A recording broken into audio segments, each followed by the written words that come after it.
Muito bem, caros alunos, estamos na segunda lição de 1ª e 2ª Reis e que a graça de Deus esteja sobre nós para que possamos fazer bem este estudo.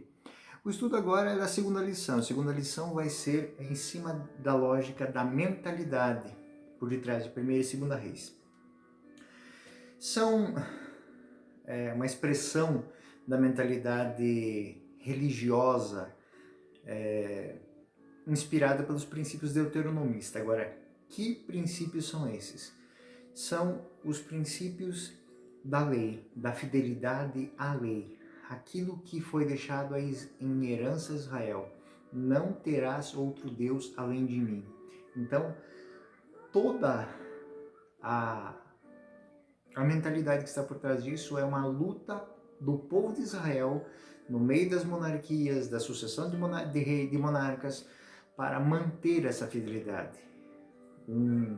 Algo a mais nessa história é a chegada dos profetas, que falam, eles sempre existiram em Israel, mas que agora eles falam quase que assim, olhando nos olhos dos monarcas. Você tem que manter a fidelidade, você tem que buscar a fidelidade, você tem que limpar, se afastando dessa idolatria e tudo mais.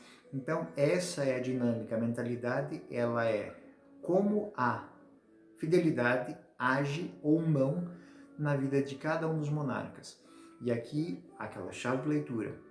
Conhecer cada rei de Israel e de Judá é conhecer como são as maneiras de governar, né? Na sequência cronológica, os reis vão se suceder. E a sucessão dos reis vai mostrando como é que podem ser as infinitas possibilidades de alguém viver o poder, viver a governança de algo que lhe foi dado não como posse, mas como tesouro a ser guardado. Então, o estudo que temos dentro de 1ª e 2ª Reis é exatamente isso. Nós vamos ver que 1ª e 2ª Reis é um estudo a ser feito com os olhos em 1ª e 2ª Samuel e com os olhos em Crônicas, que também, depois eu vou fazer um exemplo de como isso é importante, porque inclusive dentro de Reis existe uma citação para que se leia Crônicas, leia o livro das Crônicas, isso é muito interessante. Então vamos lá, o que há dentro dessa dinâmica é um sincronismo, ou seja, um exemplo bom e um exemplo ruim. Então, existe o rei bom que é comparado com o rei ruim. E a sucessão deles vai dando esse pano de fundo, que é a história de Israel. Mas como disse várias vezes, a história em Israel, ela não é contada do ponto de vista cronológico, ela é contada do ponto de vista teológico e também moral. Ou seja, o que cada homem ensina à coletividade com a sua vida. Isso é uma coisa que talvez a sociedade moderna tenha perdido um pouco, mas para o povo da Sagrada Escritura e para nós cristãos, isso é muito interessante de se perceber. Cada homem, cada mulher, ele vem ao mundo com uma bênção, uma missão e uma vocação. E isso não é delegado, ou seja, cada um vai ter que viver a sua experiência de vida e deixar nos seus acertos, nos seus erros, vai deixar a sua contribuição para a humanidade. Alguns mais, outros menos, mas esse é o caminho de todos. Então, olhando desse ponto de vista, nós podemos dizer que, sim, o munus de profeta, rei e sacerdote está indelével em todo aquele que o assume, aquele que o conhece. Cada rei é apresentado dentro de um esquema bem definido, como disse, um sincronismo. Um rei com o contemporâneo do outro reino. Então, fora Salomão, que reina soberano, os outros reis são comparados. Com Salomão isso também acontece, mas acontece com os outros monarcas dos outros povos, podemos assim dizer. Os anos de reinado para os reis de Judá, a idade que tinha quando subiram ao trono e alguns casos também o nome da mãe. Principalmente os reis de Judá, o nome da mãe é citado por uma coisa muito importante. A bênção, essa sucessão da bênção vem pela mãe. Então, Cada criança que nasce é fruto de uma bênção dada à mãe. Lembrem de Ana, que chora e é triste porque não pode gerar um filho. Ela se sente excluída da possibilidade de gerar um Messias. Então, essa é uma dinâmica muito bonita, muito interessante, que consta dos livros dos reis, e é por isso que o livro dos reis traz, principalmente na dinastia davídica, sinalizando quem é a mãe. As introduções, então, como disse, elas são todas iguais, são um sincronismo, o reino sul, o reino norte, o tempo de reinado, quanto tempo, quantos anos, com a idade que subiu ao trono. A idade é importante porque denota qual o peso da vivência e do governo daquele monarca para Israel. Reis jovens, reis anciãos, o que eles fizeram, qual era a sua profissão e também o nome da mãe. No corpo dos textos nós vamos encontrar um juízo sumário sobre ele. Se foi bom, se foi ruim, se foi péssimo, se foi ótimo, né? Proferido com base na sua fidelidade à lei de Israel. Depois nós temos os reis de Samaria, eles são condenados quase que em bloco, ou seja, não existe uma exceção. Todos eles são criticados pelos profetas e criticados pela própria história, porque uma coisa que eles fizeram que não tem paga, eles dividiram o reino, eles dividiram o povo, eles dividiram a aliança. Acho que aqui a palavra mais forte é essa, eles dividiram a bênção, eles dividiram aquilo que era para estar unido. Os reis de Judá são julgados com relação a Davi, segundo aquilo que Davi fez em relação a Davi, eles são julgados. Um rei segundo o coração de Deus, então essa é a marca. Inclusive Salomão. Salomão é julgado em relação a Davi e é o rei de ouro por causa disso, por causa dessa relação com o rei segundo o coração de Deus. E aí nós vamos ter 3 tipos de monarcas: os reis maus, os reis bons e os reis ótimos. Posso adiantar aquilo que já falei antes, né? Os reis ótimos são Ezequias e Josias, né? Os reis maus, nós temos Abdias, Acás, Manassés, Joacás, no reino do sul, né? São da linhagem davídica. Os reis bons, Asas, o Jafá, Joás, Amazias, Azarias e Joatão. Então nós vamos encontrar essa davídica. Aqui são os 12, né? Os 12 reis de Israel. Se nós quisermos assim um pouquinho, né, mais a fundo, Abias está em 1 Reis 15, 3, 5, Acás em 2 Reis 16, 2, 4, Manassés em 2 Reis 21, 2, 9, Joacás em 2 Reis 23, 32.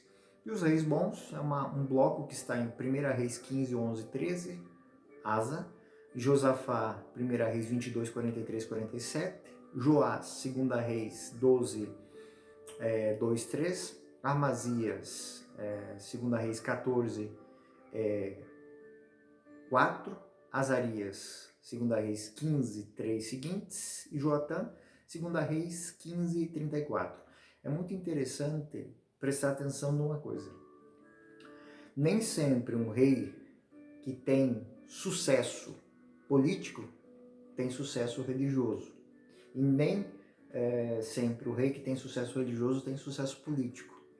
Os 2 piores reis, do ponto de vista político, do ponto de vista de grandes construções que fizeram, foram piores, não digo, mas são Ezequias e Josias. E do ponto de vista religioso, são os reis ótimos, porque eles fizeram o que tinha que ser feito, ou seja, eles trouxeram o povo à fidelidade, colocaram Jerusalém como centro de tudo, e eles fixaram a fidelidade no rei de Israel.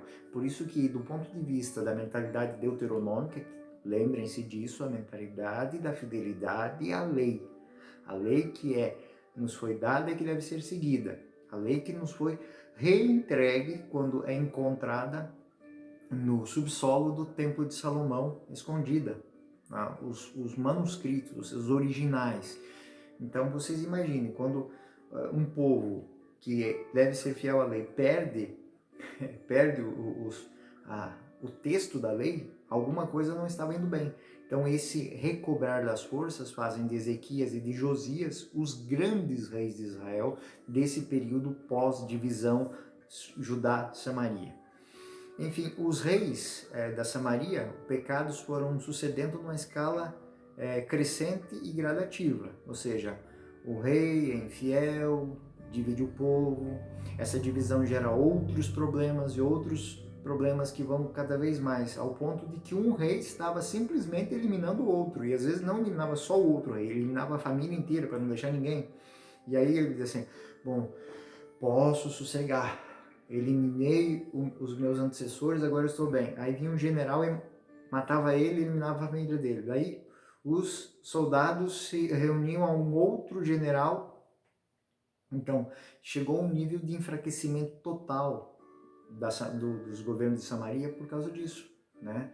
Ou seja, a idolatria tomou posse, que cada um fazia de si o próprio Deus, ou seja, seguia a sua própria religião especificamente. Então essa divisão é muito interessante. Assim, nós olhando para essa dinâmica, é para a gente analisar também coisas do nosso tempo, as nossas divisões internas, né? Toda vez que nós criamos uma divisão, ela vai se multiplicando, né? Divisão atrai divisão, unidade atrai unidade. Então, a mentalidade que está aqui, ela quer dizer exatamente isso. A unidade de Judá atrai unidade.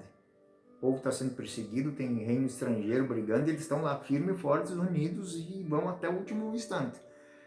A divisão que começou com Jeroboão, ela só se foi perpetuando. Ou seja, existia uma luta pelo poder tão desenfreada em Israel que ele não tinha mais força nenhuma para se defender dos perigos que viessem de fora. Ou seja, eram 5, 6 pessoas que pensavam daquele jeito aqui, subiam ao trono, na semana que vem já vinha outro. Exatamente, existe uma sequência que está em 1 Reis 16, versículos 8, num período de 10 versículos, num período de 10, num espaço de 10 versículos, tem a sucessão de 3 reis. Ou seja, vou citar para vocês aqui. Versículo 8, 1 Reis, capítulo 8, capítulo 16, versículo 8 seguintes. No 26º ano de Asa, rei de Judá, então aquela citação que a gente faz assim, o reino sempre dizendo que período do reino de Judá. Por que isso é importante? Porque em Judá existe a fidelidade, em Samaria não existe a fidelidade. Quem escreveu o livro dos reis cita Samaria, mas não era rei de Samaria, né? Samaria não tinha a intenção de contar história dentro dessa dinâmica, ou seja, não é uma cronologia feita pelos reis da Samaria, é a cronologia feita pelos reis de Judá, né? Então existe essa comparação. Então o rei de Judá era Asa, rei de Judá, filho de Baasa, tornou-se rei de Israel, ou seja, rei da Samaria. Residia em Tersa e reinou por 2 anos. Então o período quem era filho, o período que ele reinou. Seu servo Zambre comandava metade de sua cavalaria, conspirou contra ela, numa ocasião em que ela bebia e se embriagava em Tersa, na casa de Arsa, o intendente de seu palácio nessa cidade. Entrou Zambre e o assassinou, sucedendo-lhe ao trono, no 27º ano de Asa, rei de Judá. Logo que ficou o rei, sentou-se no trono, mandou exterminar toda a casa de Baasa, não deixando vivo nenhum filho, varão, nenhum parente, nenhum amigo. Desse modo exterminou toda a casa de Baasa, como o Senhor predissera contra Baasa pela boca do profeta Ageu. Então o profeta já tinha avisado que isso ia acontecer. Tal foi o castigo de todos os pecados de Baasa, filho e seu filho Ela, tinham cometido e levado Israel a cometer, provocando com o culto aos ídolos a cólera do Senhor Deus de Israel. O restante da história de Ela e suas nações, tudo está consignado no livro das crônicas dos reis de Israel. Então, ele está fazendo menção a outra obra. No 27º ano, Asa, rei de Judá, Zambri, que era o chefe da guarda, que matou o Ela, entrou em Terça durante 7 dias, e o exército sitiava Gibeton dos filisteus. Quando o exército que estava acampado ouviu dizer que Zambri tinha conspirado contra o rei e o assassinado, todo Israel constituiu imediatamente como seu rei o general Amri. Ou seja, o rei matou, sucedeu o pai, foi morto pelo general, e os soldados se uniram a outro general e deram fim a esse rei. Partiu a Gibeton de Israel, veio sitiar Terça. Zambri, vendo toda a cidade tomada, retirou-se para o fortim do palácio real e incendiou o palácio. Morreu assim. Ou seja, loucura pelo poder, ou seja, se não é meu, não será de ninguém. É muito estranho isso, mas são formas de governo. São formas de governo autodestrutivas. Então, um erro leva a outro erro, uma desunião leva a outra desunião, uma infidelidade leva a outra infidelidade, uma fraqueza, um mau costume leva a outro mau costume. É essa mentalidade que o deuteronomista quer passar. Quando há fidelidade, a fidelidade se fortalece. Quando há divisão, a divisão se fortalece. Então, essa é a dinâmica por detrás dos livros de 1º e 2º Reis. Existe uma inspiração deuteronômica para isso, ou seja, os dois livros dos reis não narram história por história, eles tensionam a mostrar fidelidade e infidelidade, unidade e divisão. Como é que as pessoas vivem isso? Ou seja, se eu sou fiel à justiça, a justiça cresce em mim. Se eu sou infiel uma única vez, essa injustiça leva a outra injustiça, que leva a outra injustiça, que leva a outra injustiça. Então forma-se um embrulho de coisas mal feitas ao ponto de que elas não se sustentam mais, né? Aquilo que as nossas mães diziam, né? Mentira tem perna curta, exatamente essa idade, ou seja, se eu sou fiel à verdade, essa verdade pode me custar caro, mas eu sou íntegro, eu sou firme nela, eu sou homogêneo nela. Então, eu me mantenho real, eu sou real. Agora, quando eu crio histórias, eu crio ideias, eu construo, elas vão a um ponto em que elas não se sustentam mais. Então, essa é a lógica que impera dentro da maneira de governar de cada rei de Israel. Cada um deles é julgado dentro dessa dinâmica deuteronômica. Os fiéis, a aliança, têm a fidelidade de Deus, têm o poder de Deus e têm a bênção de Deus. E por mais que isso lhes custe, eles serão reconhecidos como grandes por causa disso. É o que os faz monarcas valorosos. Mas basta uma infidelidade, basta uma negação, basta uma divisão que o mal-estar se instaura e ele vai crescendo, crescendo, crescendo, ao ponto de simplesmente derrubar por terra e ser apagado da história. Se não fosse por causa de Israel, os reis dessa dinastia, das 9 dinastias da Samaria, não teriam sido citados em lugar nenhum. Então, em consequência, essa mentalidade que é que o povo procure a Deus, o povo busque a Deus, e cada um espelhando-se nos acertos daqueles que são fiéis e inspirando-se na crítica feita aos infiéis, traga para a sua vida, para o governo de sua casa, para o governo de sua vida, esta fidelidade, e busque colocar de fora as infidelidades. Então nós vamos ver que esta, embora pareça uma sequência lógica, ela não é assim tão clara dentro do livro. Então, porque muitas vezes a gente se perde, porque são tantas cenas, mas o fio da meada é que a gente tem que seguir, ou seja, o agiógrafo que escreve, ele repensa a história de Israel a partir desta providência de Deus. Deus que, em erros e acertos do homem, ele se mantém fiel ao seu desígnio. Aqueles que lhe são fiéis, ele é fiel.